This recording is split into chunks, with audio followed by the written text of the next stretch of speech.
भारत निर्वाचन आयोग (ईसीआई) ने मुख्य निर्वाचन आयुक्त श्री ज्ञानेश कुमार की अध्यक्षता में तथा निर्वाचन आयुक्त डॉक्टर सुखबीर सिंह संधू और डॉक्टर विवेक जोशी की उपस्थिति में 345 पंजीकृत मान्यता प्राप्त राजनीतिक दलों (RUPPS) को डीलिस्ट करने की प्रक्रिया शुरू कर दी है।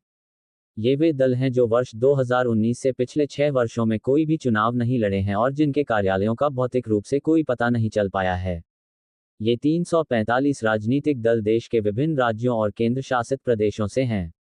निर्वाचन आयोग के संज्ञान में यह बात आई है कि वर्तमान में पंजीकृत 2800 से अधिक RUPPS में से कई दल ऐसे हैं जो रब के रूप में बने रहने की आवश्यक शर्तों को पूरा नहीं कर रहे हैं। इसी के मद्देनजर आयोग ने राष्ट्रव्यापी स्तर पर ऐसे दलों की पहचान के लिए एक विशेष अभियान चलाया, जिसके अंतर्गत अब तक 345 ऐसे दल चिन्हित किए जा चुके हैं।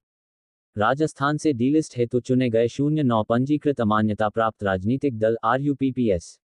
राजस्थान से आयोग ने डिलिस्ट करने के लिए प्रारंभिक रूप में राजस्थान जनता पार्टी, राष्ट्रीय जनसागर पार्टी, खुशहाल किसान party, Bharat Vahini party, Bharatiya Janhitkari party, national Jansatta party, nationalist people's front, Swachh Bharat party एवं महाराणा क्रांति पार्टी का चयन किया है। ये सुनिश्चित करने के लिए कि कोई भी दल अनुचित रूप से डीलिस्ट न हो, संबंधित राज्यों और केंद्र शासित प्रदेशों के मुख्य निर्वाचन अधिकारियों सोस को निर्देश दिया गया है कि वे इन दलों को कारण बताओ नोटिस जारी करें। इसके बाद संबंधित सोस द्वारा इन दलों को व्यक्तिगत सुनवाई का अवसर दिया जाएगा। किसी भी दल को डीलिस्ट करने का अंतिम निर्णय भारत निर्वाचन आयोग द्वारा लिया जाएगा। देश में राजनीतिक दल राष्ट्रीय, राज्य पंजीकृत अपंजीकृत जनप्रतिनिधित्व अधिनियम 1951 की धारा 29A के तहत निर्वाचन आयोग में पंजीकृत होते हैं।